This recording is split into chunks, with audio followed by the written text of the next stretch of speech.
These are the best study techniques to use for each one of your GCSEs to make sure you're doing the most effective revision you possibly can. You should be revising every subject differently, and this is what I would recommend you do for each one. Trust me when I say you're going to want to save this video for later. Don't know me, my name's Tilly, I got all grade 9s at GCSE and 2 8s. These were my favourite study methods for each.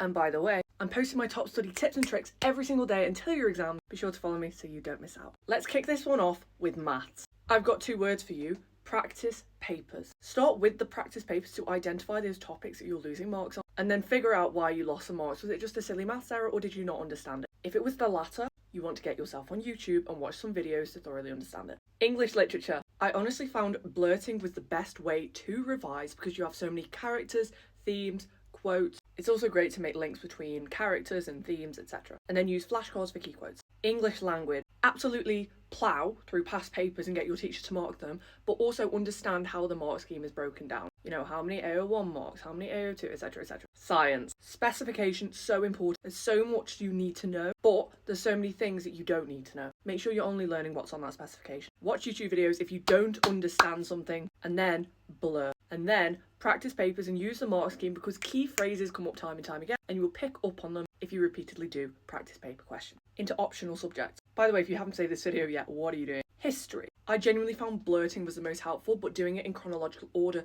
choosing like a 10-year period in like the 1500s and just writing down everything that happened in chronological order. Using flashcards for key dates, and honestly, essay practice, understanding how the mark's broken down. Geography, genuinely flashcards for key dates, you know, key definitions, but then having mind maps for each of the case studies. Religious studies, flashcards because you need to know those quotes, you need those key definitions. French or Spanish or German, literally just speaking the language. Sounds so easy to do, but the best way to actually learn it is by fully immersing yourself in it. Watch TV shows, listen to music. But if you're just trying to pass the exam, vocab. A good half of the course is just vocab. Business studies, low-key didn't revise much for this, just exam practice, making sure you are getting like 10 out of 10 on a 10 mark. Computer science or ICT, I would recommend using blurting and flashcards. Again, just a lot of key information you've got to remember. But please bear in mind that for any of the subjects that I've just talked about, you might have a different revision method that works best for you. My best piece of advice is to try out all of the revision methods on my page and see which works for you for each subject.